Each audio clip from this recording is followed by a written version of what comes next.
Hi everybody, thank you for joining me. This is your weekly horoscope for Monday the 2nd of January, going through until Sunday the 8th of January.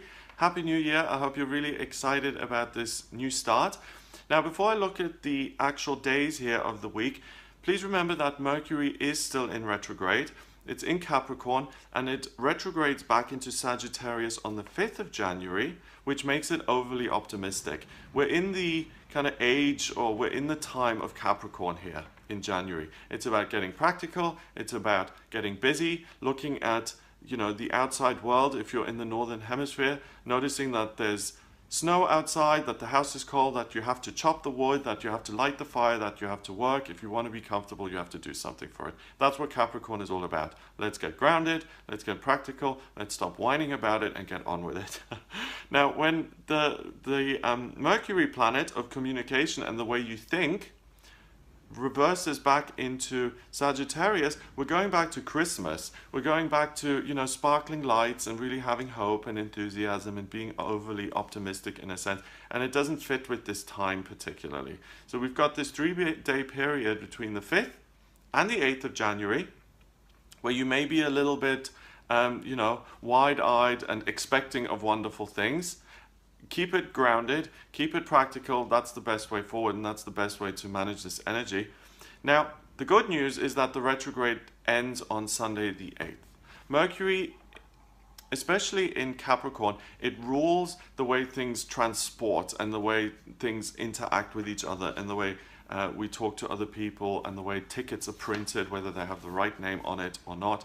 So that really makes things a lot simpler. There'll be fewer muck-ups, there'll be fewer kind of little mistakes, and life just swings along more easily and it flows more clearly and without all these complications. Now, also what I want to just mention is that we have got Mars in Pisces at the moment, and it's really close to Neptune in Pisces. Mars is the planet of drive and aggression and what moves you ahead. And it rules Aries, okay? Aries is a fire sign. It's the first sign of the zodiac. Pisces is water, and it's the last sign of the zodiac. So Mars doesn't particularly love that. It's inward looking, it's overly focused on emotions, and Mars gets irritated. Neptune is the dream planet of water and aspirations. It's Ariel's dad in The Little Mermaid, King Triton, King Neptune of the sea, of the oceans. He rules the seas, he rules the feelings, he rules the intuition, he rules everything to do with our inner worlds, okay? Mars and Neptune together, that's a lot of feeling. Lots of men feeling feelings, and I mean, I don't want to betray my gender here, but not every man I've met is 100% comfortable delving into every aspect of the emotional stuff. They'd rather get on with it and move ahead without over-analyzing. Okay, so we've got this going on, and the way it looks here from the 31st of December going through in the first couple of days of January, it's kind of like a hangover. It's kind of like it can be a physical hangover if you overindulged, and actually the energy pushes you towards overindulgence. But it's also like an emotional, spiritual hangover. Oh my God, can I stop feeling all of these feelings, please? I just want to get on with my new year and build my business. Do I really have to feel all of this? So that epitomizes Mars and Neptune in Pisces. It's this reluctance to feel the feelings. It's a reluctance to kind of go there. And the way forward is to actually get busy and to not delve into it and to not go into kind of years of therapy if you just want to do it and get on with it. So just be aware of that. It's kind of the backdrop to what we're trying to achieve. If you're getting really busy at the beginning of January here, then just be aware that maybe physically or emotionally mainly, you may not be singing in the rain. It may not be all jazz hands and wonderful. You may feel a little bit like, wish these feelings could stop. That eases off during the first few days of January. Now, on Monday the 2nd of January, we've got the moon going into Pisces. That adds to it, more Pisces. And the moon conjuncts Neptune and Mars in Pisces. So this is the strongest hangover day of the beginning, okay? So we've got the 1st of January where you may be feeling the physical effect. On the 2nd of January, you'll feel the emotional, spiritual effects. Then we get our first little surprise and present of the year. On Tuesday, the 3rd of January, Venus, the planet of love and beauty, she goes into Pisces. Now, Venus actually likes Pisces, okay? Venus loves Pisces. She's very romantic, she's very passionate, she's nurturing, caring, and this is really good news for lovers on Tuesday, the 3rd of January. Mercury is in Capricorn, and that conjuncts Venus in Pisces, so it's all about communicating your love and expressing your love and making other people know you love them. So this is a really fab day for love and romance and passion and excitement. So plan like a date or an evening or something like that. It's wonderful. Now, Wednesday, the 4th of January, the hangover is done. The moon goes into Aries at 21 minutes past 4 in the afternoon, and it's time for action now. So really, this is much more along the lines of let's get down to business. What have I got in mind? Let's do it. Okay, so think of January 1, 2, and 3 as emotional, and beyond that, it's all about business, it's all about work, it's all about moving ahead. On Thursday, the 5th of January, we've got the first quarter moon at 7:48 in the evening, and that's like, okay, first chunk done. Let's take stock. The moon is still in Aries, and it squares the sun in Capricorn and Pluto in Capricorn. So it is about taking stock of what you've done so far and asking yourself, what am I going to continue to do, and how am I going to take action, and how am I going to create change on a physical level? Business, power, getting busy, getting strong, and making things happen. On Friday, the 6th of January, that energy really gets even stronger and stronger because the moon goes into Taurus at 19 minutes past 8 in the evening. And Taurus is really the most earthy of the signs. You know, the earth signs are Taurus, Capricorn, and Virgo.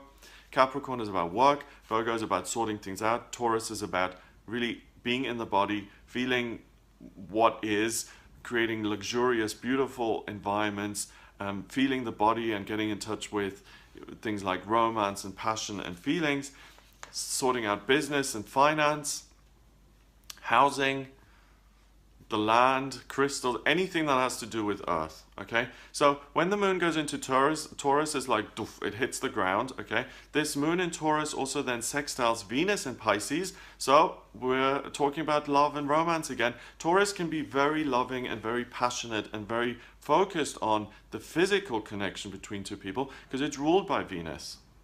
So it's the physical side of love.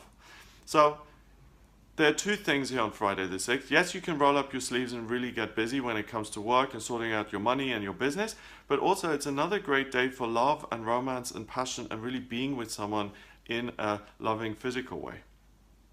Now, Saturday the 7th, the sun and Pluto, they conjunct, and that's really a big deal, okay? The sun is your identity, it's what drives you, and we're in this kind of very Capricorn time. Pluto is power and it's rebirth and it's really the outer world and it's big energy. And when those two come together, they're both at 17 degrees on this day, on Saturday the 7th.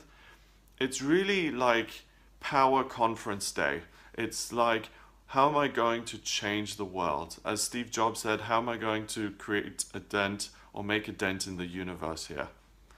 It's huge self-belief. It's really empowered. Use that to continue the energy that we had at the end of the year with the new moon in Capricorn, which was all about how can I make a new beginning? How can I transform my physical life? How can I work to make things better for myself? And this is really now the first day in January where it's like you are the boss and there's no question about it. You just know it, you just feel it. You're in charge of your own life. Whatever anybody else says really will be very irrelevant to you on this day in a good way. Because you're the boss and you have a really crystal clear idea of what you're doing, and other people, who cares? Now the moon is also in Taurus and it trines Pluto and the sun in Capricorn. So we've got Pluto in Capricorn, the sun in Capricorn, the moon in Taurus, we've got Earth. Everything is within your grasp, within your reach. You can make it happen. If you think it, if you believe it, you can take the action to bring it about. I want to really emphasize this, okay? Because a lot of us feel very disempowered in the world. Especially, I found my generation, people who were born in the 80s, for instance, are very much like, oh, you know, my parents had it a lot easier than I did, in a sense that they could walk from one job into the next. They could buy and afford houses. I don't know what it's like across the world, but here in England or in London, for people in their 30s to buy a house is almost impossible. The salaries that you're getting and the house prices are totally out of alignment. And even getting a job and getting out of the, I've done 1 year's unpaid internship, that is very difficult. And finding work that then pays you decently is a difficult thing for the generation, okay? And with all of that, if you kind of grow up in that environment, you will at some point think, well, no matter what I do, unless I have a huge success, I don't really have a lot of control over my life. I don't really get to make this big dent unless I have this huge belief. And that's true to some extent. So here on Saturday, the 7th of January, we've got a day where you've got huge belief and where you can make a dent and when you can overthrow the system and when you can make your life what you want it to be, despite the obstacles, despite what I've just talked about. And you can go beyond that and ignore it and be this big success and buy your house in London. So really make the most of that. It's really a very, very powerful day. On Sunday, the 8th of January, things lighten up completely. The moon goes into Gemini at 7 minutes past 10 in the evening, and this is about fun and communication. So the end of the weekend here is much lighter. It's much more about having fun and chatting and just letting loose. So really use the Saturday to your advantage to make things happen. So I hope that gives you an idea of the week that you'll be working with. If you would like a private reading with me, please get in touch via my website. We can draw up your horoscope based on your date of birth, place of birth, and time of birth, and we can look at how these transits affect you specifically. So if you have any specific personal questions, then please get in touch with me for a private reading. It's gregoryscott.com. Click on the readings tab to order your reading with me there. Please remember to subscribe to the channel, and I'll speak to you next week. What feels comfortable, and Libra is about being able to create positive, harmonious relationships and building a bridge between you and other people. If you're single, you